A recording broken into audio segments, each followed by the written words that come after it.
Assalamualaikum warahmatullahi wabarakatuh. Waalaikumsalam warahmatullahi wabarakatuh. Waalaikumsalam warahmatullahi wabarakatuh. Bismillahirrahmanirrahim. Rabbi shrah li sadri wa yassir li amri wahlul 'uqdatam min lisani yafqahu qawli. Materi hari ini tentang obstruction of justice ya. Ini yang lagi viral di tanah air kita. Ada 3 pelanggaran ya, ataupun tidak pidana. Yang pertama kode etik, kemudian obstrak, yang ketiga adalah perbuatan tidak pidana pembunuhan. Baik pembunuhan berencana maupun pembunuhan biasa. Itu yang sekarang masih dalam proses persidangan di Pengadilan Negeri Jakarta. Sebenarnya untuk istilah atau pengertian obstruction of justice ini atau pembahasan kali ini sudah bagi mahasiswa tidak asing lagi ya, karena ini sering muncul di televisi. Jadi kalau tahun-tahun sebelumnya itu yang selalu menghalang-halangi ya dalam proses hukum, baik penyidikan, penuntutan, atau menghilangkan alat bukti lah, atau menghalangi dalam proses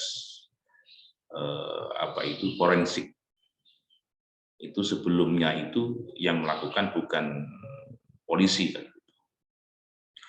yang melakukan itu adalah lawyer ataupun advokat, ya, yang mana katanya advokat itu punya hak imunitas, katanya advokat itu kebal hukum, dan advokat itu punya hak imunitas, dan advokat itu tidak bisa dituntut secara hukum perdata maupun pidana ketika dia mendampingi klien baik di dalam pengadilan maupun di luar pengadilan.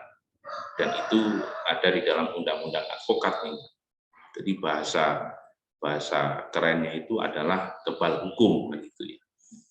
Memang ada beberapa kasus yang advokat yang melanggar obstruction of justice dalam mendampingi suatu tidak pidana korupsi ataupun tipikor yang dilakukan oleh politikus dari Partai Golkar. Politikus itu kalau politiknya hilang kan tinggal tikusnya ya Mbak ya.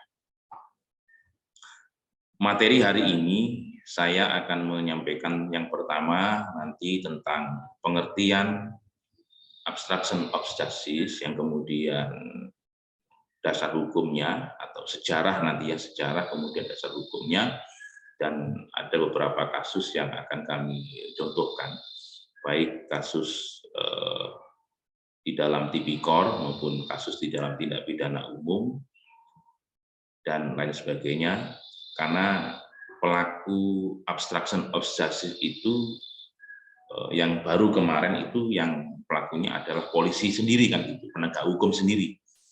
Kemudian yang sebelumnya itu advokat. Selama ini saya belum menemukan ya obstruction of justice yang melakukan jaksa kemudian hakim. Tapi yang saat ini yang paling viral adalah obstruction yang dilakukan oleh polisi. Kemudian untuk istilah obstruction of justice ya, merupakan terminologi hukum yang berasal dari literatur Anglo-Saxon yang dalam doktrin pendapat hukum ya, ilmu hukum pidana yang sering diterjemahkan sebagai tindak pidana menghalangi proses hukum. Nah, untuk obstruction of justice itu memang ada banyak aturan ya. Ada yang obstrak diatur di dalam KUHP, ada obstrak diatur di dalam tindak pidana korupsi. Kalau diatur di tindak pidana korupsi, undang-undang tindak pidana korupsi, berarti nanti yang melakukan obstrak itu adalah mereka pejabat negara. Tapi kalau abstrak yang dilakukan oleh selain korupsi atau tindak pidana korupsi, maka nanti ajuannya kepada kitab undang-undang hukum pidana atau KUHP seperti itu. Obstruction of justice ya, ini merupakan perbuatan yang ditujukan ataupun yang mempunyai efek memutarbalikkan fakta. Ya, memutarbalikkan fakta. Menurut Kamus Hukum Black's Law Dictionary merumuskan obstruction of justice tersebut sebagai berikut ya, yang artinya adalah memberikan makna tentang tindakan menghalang-halangi proses hukum. Bahasa-bahasa menghalangi proses hukum itu kan banyak ya, bisa menghalangi dalam hal penyidikan atau menghilangkan alat bukti atau merusak. Karena istilah obstruction of justice itu banyak artinya kan itu. Di dalam KUHP itu diatur beberapa pasal ya, terkait dengan yang dimaksud dengan tindakan atau perbuatan menghalang-halangi proses hukum. Kadang membuat skenario itu juga masuk dalam obstruction of justice. Obstruction of justice ini sebagai segala bentuk intervensi kepada seluruh proses hukum dan keadilan dari awal hingga proses itu selesai. Bentuk-bentuk intervensi tersebut dapat berupa memberikan keterangan palsu, juga termasuk obstruction. Makanya penegak hukum seperti advokat ketika dia mendampingi kliennya ya ataupun prinsipalnya, kalau menurut saya advokat atau kuasa hukumnya harus objektif ya. Objektif artinya dia harus membuat pembelaan sesuai dengan fakta yang sebenarnya, jangan mengada-ngada. Kalau mengada-ngada justru itu nanti akan merugikan lawyernya ataupun kuasa hukumnya. Memberikan keterangan palsu, kemudian menyembunyikan bukti-bukti dari kepolisian atau kejaksaan, ataupun mencelakai atau mengintimidasi para saksi atau jurinya. Ini banyak sekali sebenarnya, tapi yang sering diproses itu adalah mana mereka itu membuat skenario ataupun menghalang-halangi dalam penyidikan ya, dan merusak alat bukti yang ada kan itu. Kemudian sejarah ya, sejarah dari obstruction of justice ya, ini mula-mula ya memang diatur dalam KUHP sebagai kodifikasi hukum pidana positif yang berada di negara kita yaitu Indonesia, walaupun toh itu berasal dari Nederland atau Belanda. Dalam KUHP, obstruction of justice sebagai tindak pidana diatur dalam buku kedua yaitu bab 8 tentang kejahatan terhadap kekuasaan umum dan obstruction of justice. Di situ dijelaskan. Di sini ya, dasar obstruction of justice dalam KUHP adalah bahwa dari sekian banyak pasal yang terdapat dikiaskan ataupun dianalogikan sebagai tindak pidana tindakan obstruction of justice, hanya ada satu pasal yang secara jelas menyebutkan unsur tujuan. Ini ya, ada tanda untuk menghalangi atau menyusahkan pemeriksaan dan penyelidikan atau penuntutan. Ini jelas, Pak. Jadi obstruction of justice dalam KUHP di sana disampaikan secara jelas, yaitu adalah untuk menghalang-halangi atau menyusahkan pemeriksaan dan penyelidikan atau penuntutan. Sebagaimana terdapat dalam pasal 22 ayat 1. Terdapat beberapa pasal yang paling relevan, itu sesuai sebagai tindakan obstrak. Di antaranya adalah ya, ini pasal 212 atau pasal 212 itu, yang isinya adalah menyatakan bahwa Barang siapa dengan kekerasan atau ancaman kekerasan melawan seorang pejabat yang sedang menjalankan tugas yang sah, atau orang yang menurut kewajiban undang-undang atau atas permintaan pejabat memberikan pertolongan kepadanya, diancam karena melawan pejabat dengan pidana penjara paling lama 1 tahun 4 bulan, 1 tahun 4 bulan, atau pidana denda paling banyak Rp4.500. Untuk denda ataupun hukuman obstruction of justice yang diatur di KUHP itu hukumannya hanya 1 tahun, Mbak. 1 tahun lebih ya. Nanti ada yang di bawah 1 tahun. Artinya untuk sanksi ataupun hukuman ini ya kalau kaitannya dengan tindak pidana korupsi ya terkait dengan obstruction of justice, maka hukumannya dendanya itu bisa sampai 150 juta. Bahkan hukumannya juga bisa 5 tahun. Kemudian pasal 216 menyatakan barang siapa dengan sengaja tidak menuruti perintah atau permintaan yang dilakukan menurut undang-undang oleh pejabat yang tugasnya mengawasi sesuatu atau oleh pejabat berdasarkan tugasnya, demikian pula yang diberi kuasa untuk mengusut, untuk memeriksa tindak pidana. Demikian pula barang siapa dengan sengaja mencegah, menghalang-halangi atau menggagalkan tindakan guna menjalankan ketentuan undang-undang. Ini kan KUHP yang lawas ya Mbak ya. Mungkin KUHP yang baru silakan nanti jenengan cek apakah mengatur tentang obstruction of justice, mestinya diatur. Walaupun toh ada pembaruan hukum terkait dengan hukum material, hukum pidana kita.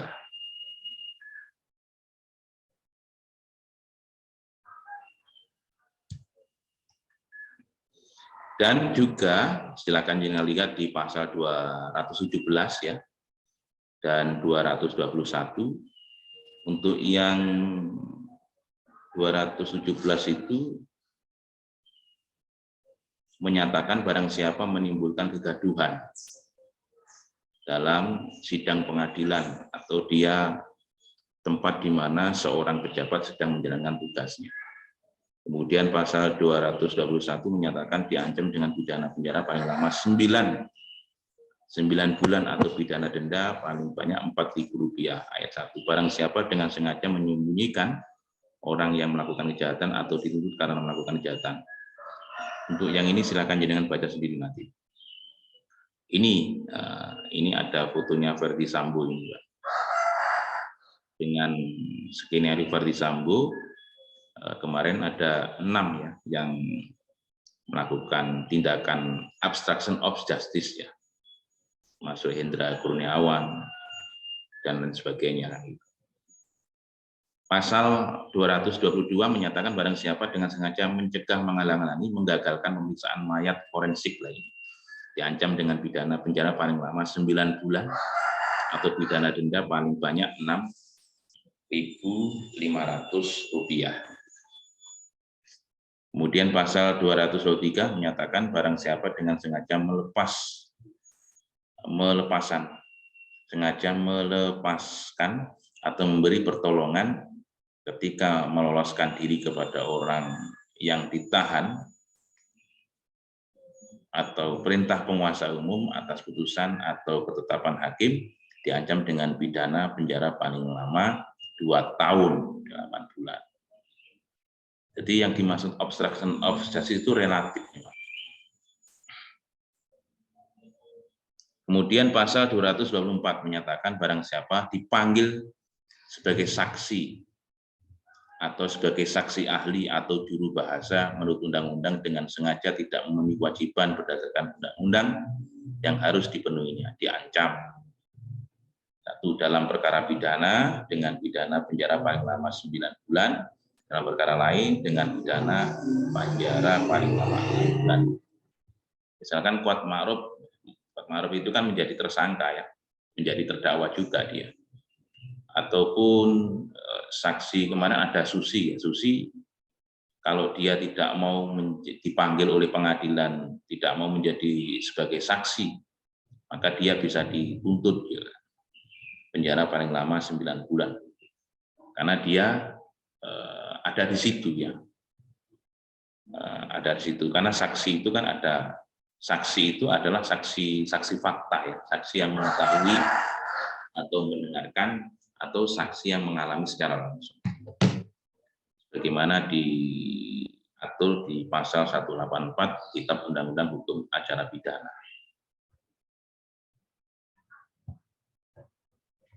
Kemudian pasal 220.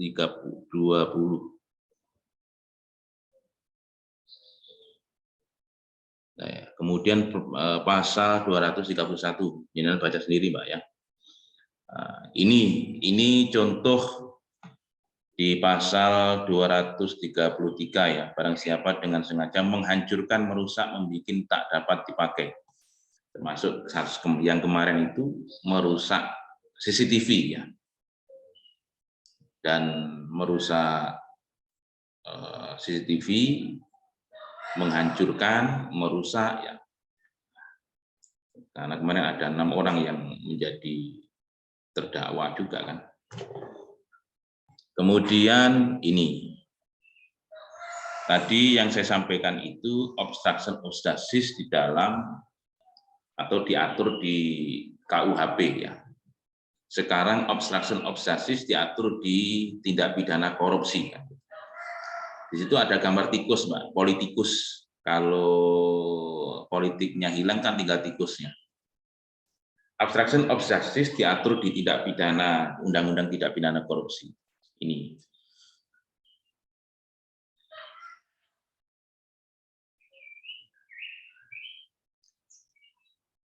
Dasar hukum obstruction of justice ya, bahwa tindak pidana korupsi yang selama ini terjadi secara meluas tidak hanya merugikan keuangan negara, tetapi juga telah merupakan pelanggaran terhadap hak-hak sosial dan ekonomi masyarakat secara luas.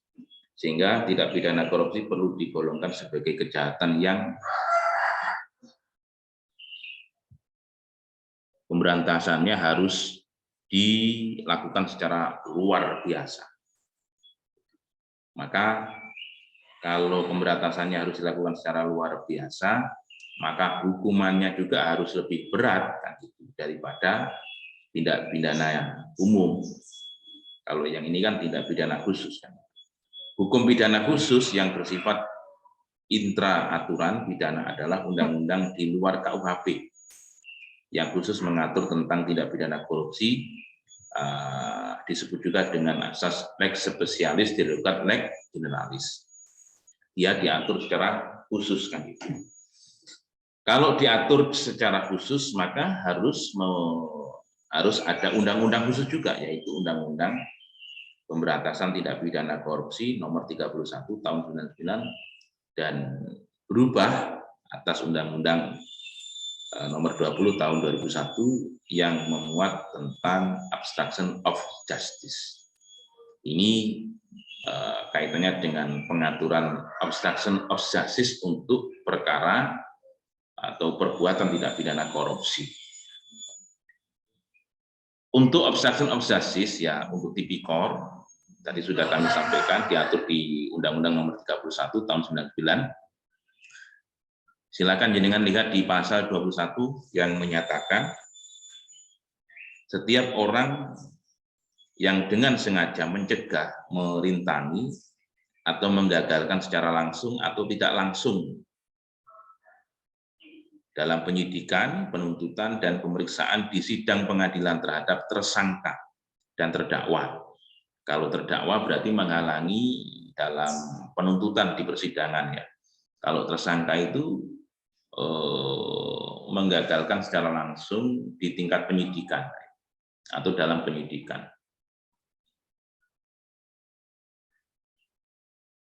Pemeriksaan di sidang pengadilan terhadap tersangka dan terdakwa ataupun para saksi dalam perkara korupsi dipidana dengan pidana penjara paling singkat adalah 3 tahun dan paling lama 12 tahun. Di sini ada 2 hukuman, minimal dan maksimal. Minimal 3 tahun, maksimal 12 tahun. Nah, nanti dalam putusan pengadilan biasanya tengah-tengah, tergantung hakim itu menerapkan kepastian hukum, normatif, yuridis. Kalau hakim menerapkan aturan yang berlaku, maka hukuman ya sesuai dengan apa yang dituntut oleh jaksa penuntut umum. Atau dendanya adalah 150 juta rupiah. Dan paling banyak 600 juta rupiah. Ini untuk hukuman ataupun sanksi penjara dan sanksi denda ya bagi tindak pidana korupsi yang mana dia ada niatan untuk sengaja mencegah, merintangi atau menggagalkan dalam penyidikan, penuntutan, pemeriksaan di persidangan seperti itu. Hukumannya adalah setimpal karena ini merupakan tindak pidana khusus yang luar biasa yang harus dilakukan dengan cara yang luar biasa juga. Silakan jenengan juga lihat di pasal 22 itu ya, kemudian pasal 23, pasal 24 itu juga masih menjelaskan tentang masalah sanksi. Hukumannya juga relatif juga kan gitu. Tentunya di sini ada minimal dan maksimal. Karena apa? Sanksi penjara itu kan biasanya ada yang sanksi atau hukuman maksimal ya kan, tuntutan maksimal kan gitu. Tapi kalau yang ini ada minimal, ada maksimal. Biasanya kalau KUHP itu kan maksimal, gitu. Maksimal 3 tahun ya, jadi nggak ada minimalnya. Tapi yang ini ada minimal dan ada maksimal. Kemudian obstruction of justice, Undang-Undang Nomor 20 ya tahun 2001 tentang pemberantasan tindak pidana korupsi. Di pasal 6 ayat 1 disampaikan, dipidana dengan pidana penjara paling singkat 3 tahun dan paling lama 15 tahun, dan pidana denda paling sedikit 150 juta. Kemudian dan paling banyak 750 juta. Setiap orang yang A memberi atau menjanjikan sesuatu kepada hakim. Berarti di sini ada penyuapan ini ya. Ini kasusnya banyak sekali, Mbak. Silakan jenengan nanti kaji atau jenengan analisis terkait dengan pasal 6 ini ya.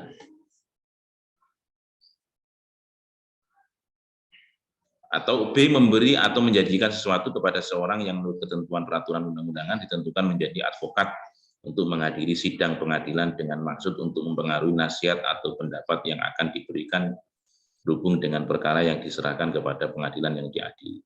Seperti advokat kondang itu namanya O.C. Kaligis itu, Ngesani. Dia gurunya Hotman Paris kan itu. Karena kesalahannya adalah menyuap hakim untuk mengabulkan petitum yang diajukan oleh O.C. Kaligis. Akhirnya dia terjebak. Yang akhir-akhir ini ada yang namanya advokat Yusuf Parera itu ya. Juga sama kasusnya. Menyuap kepada hakim. Kemudian ayat 2 bagi hakim yang menerima pemberian atau janji sebagaimana dimaksud dalam ayat 1. Hal ini sudah menjadi budaya ya di peradilan umum. Saya jujur Mbak ini Mbak. Jadi kalau ada perkara yang bonafid ataupun perkara pidana, tindak pidana korupsi, memang hal itu sangat rawan sekali. Kalau hakimnya imannya tidak kuat, maka hakim akan melakukan hal-hal seperti ini. Ayat 1 huruf A atau advokat yang menerima pemberian atau janji sebagaimana dimaksud dalam ayat 1. Huruf B dipidana dengan pidana yang sama sebagaimana dimaksud dalam ayat. Kemudian sekarang saya ingin membahas tentang masalah batasan hak imunitas